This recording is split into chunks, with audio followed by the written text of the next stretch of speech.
Hello అండి, అందరికీ నమస్కారం. Welcome back to our channel Charitha's creative world. ఇవాళ మన వీడియోలో ఎగ్ చపాతీ నూడిల్స్ రెసిపీని చేసి చూపించబోతున్నాను.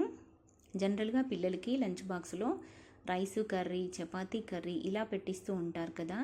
అలా కాకుండా చపాతీ చేసినప్పుడు ఒకసారి నేను చెప్పిన విధంగా ట్రై చేసినట్లయితే స్పెషల్గా కర్రీ చేయాల్సిన అవసరం ఏమీ ఉండదు. అండ్ పిల్లలు కూడా చాలా ఇష్టంగా తింటారు. ఇంకా ఈ రెసిపీ ప్రాసెస్ ఏంటి అనేది తెలుసుకుందాం. ఇక్కడ నేను ఈ రెసిపీని 2 చపాతీస్తో చేసి చూపిస్తున్నానండి. 2 చపాతీస్ తీసుకొని ఒకదానిపైన ఒకటి వేసి ఇక్కడ వీడియోలో చూపిస్తున్న విధంగా రోల్ చుట్టుకోవాలి. తర్వాత ఒక నైఫ్ తీసుకొని సన్నగా కట్ చేసుకోవాలి.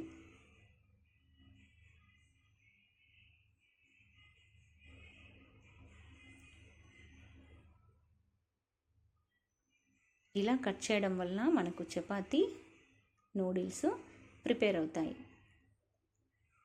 నైఫ్ షార్ప్గా ఉంటే నూడిల్స్ నీట్గా వస్తాయండి. ఈ రెసిపీని మనము మిగిలిపోయిన చపాతీలతోనైనా చేయొచ్చు, లేదంటే అప్పటికప్పుడు చేసిన వేడి చపాతీలతోనైనా చేయొచ్చు. కాకపోతే చపాతీ మరీ సాఫ్ట్గా ఉండొద్దండి, కొద్దిగా గట్టిగా ఉంటేనే మనకు నూడిల్స్ నీట్గా వస్తాయి కట్ చేసినప్పుడు. అండ్ ప్యాన్లో వేసి కలుపుతుంటే కూడా బ్రేక్ అవ్వవు. సాఫ్ట్గా ఉన్నట్లయితే కట్ చేసేటప్పుడు బ్రేక్ అవుతాయి, ప్యాన్లో వేసి కలుపుతున్నా కూడా బ్రేక్ అవుతాయి. ఇలా కట్ చేసిన చపాతీ నూడిల్స్ని సపరేట్ చేసి ఒక బౌల్లో తీసి పక్కన పెట్టుకోవాలి. తర్వాత స్టవ్ పైన ఒక ప్యాన్ పెట్టి 1 టేబుల్ స్పూన్ ఆయిల్ వేసి అది వేడిన తర్వాత 1/2 స్పూన్ ఆవాలు, 1/2 స్పూన్ జీలకర్రను వేసి వేయించాను. అవి వేగాక ఒక పచ్చిమిరపకాయను చిన్న చిన్న ముక్కలుగా కట్ చేసి వేశాను. కొద్దిగా కరివేపాకును కూడా వేశాను.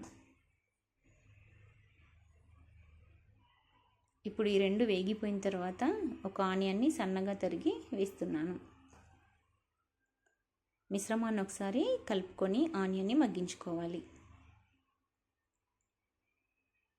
ఆనియన్ త్వరగా మగ్గాలంటే కొద్దిగా సాల్ట్ కూడా యాడ్ చేసుకోవచ్చు.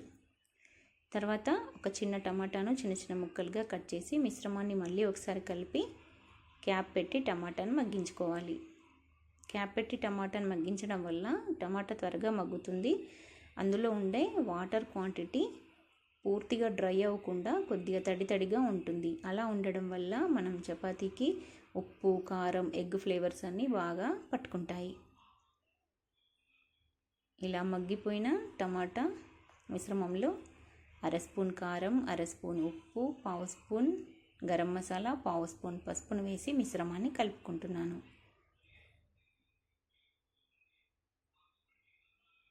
ఇప్పుడు ఇందులో 2 ఎగ్స్ని బ్రేక్ చేసి వేస్తున్నాను. నేను 2 చపాతీస్కి 2 ఎగ్స్ని తీసుకున్నానండి. మీరు కావాలంటే 2 చపాతీస్కి 1 ఎగ్ తీసుకోవచ్చు, లేదు అంటే 2 ఎగ్స్కి 3 చపాతీస్తో కూడా చేయొచ్చు.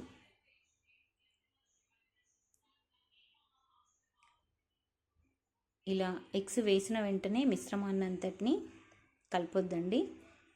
ఎగ్గుకి వేడి తగిలిన తర్వాత నిదానంగా చూసుకొని మెల్లిగా కలుపుకోవాలి. ఇలా కలపడం వల్ల మనకి చిన్న చిన్న ఎగ్ పీసెస్ రెడీ అవుతాయి. మనం చపాతీ నూడిల్స్తో తింటున్నప్పుడు ఎగ్ పీసెస్ కూడా వస్తాయి. ఇలా చిన్న చిన్న పీసెస్ లాగా తయారు చేసుకుని ఇప్పుడు ఇందులో మనం ముందుగా కట్ చేసి రెడీగా పెట్టుకున్నటువంటి చపాతీ నూడిల్స్ని యాడ్ చేసుకోవాలి. చపాతీ నూడిల్స్ యాడ్ చేసిన తర్వాత మిశ్రమాన్ని నిదానంగా కలుపుకోవాలండి.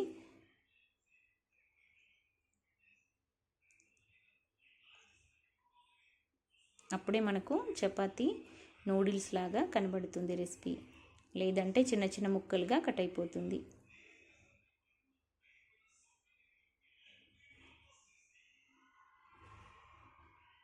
ఈ రెసిపీని మార్నింగ్ బ్రేక్ఫాస్ట్లో అయినా చేసివచ్చు, లంచ్ బాక్స్లో అయినా పెట్టించవచ్చు, లేదంటే ఈవినింగ్ అయినా చేసివచ్చు.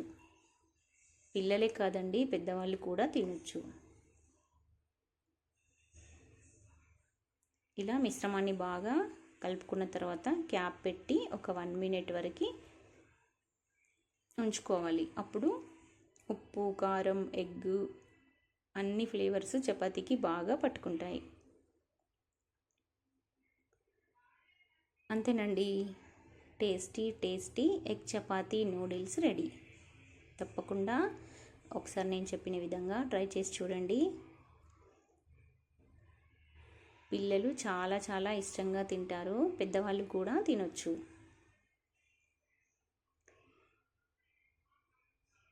ఈ రెసిపీ కనుక మీకు నచ్చినట్టయితే లైక్ చేయండి, మీ ఫ్రెండ్స్ అండ్ రిలేటివ్స్కి షేర్ చేయండి. నా ఛానల్ని తప్పకుండా సబ్స్క్రైబ్ చేసుకోండి. పక్కనే ఉన్న బెల్ ఐకాన్ని క్లిక్ చేసినట్టయితే నేను ఎప్పుడు వీడియోస్ పెట్టినా మీకు నోటిఫికేషన్ వస్తుంది. Thank you for watching. మరో మంచి వీడియోతో మీ ముందు ఉంటాను.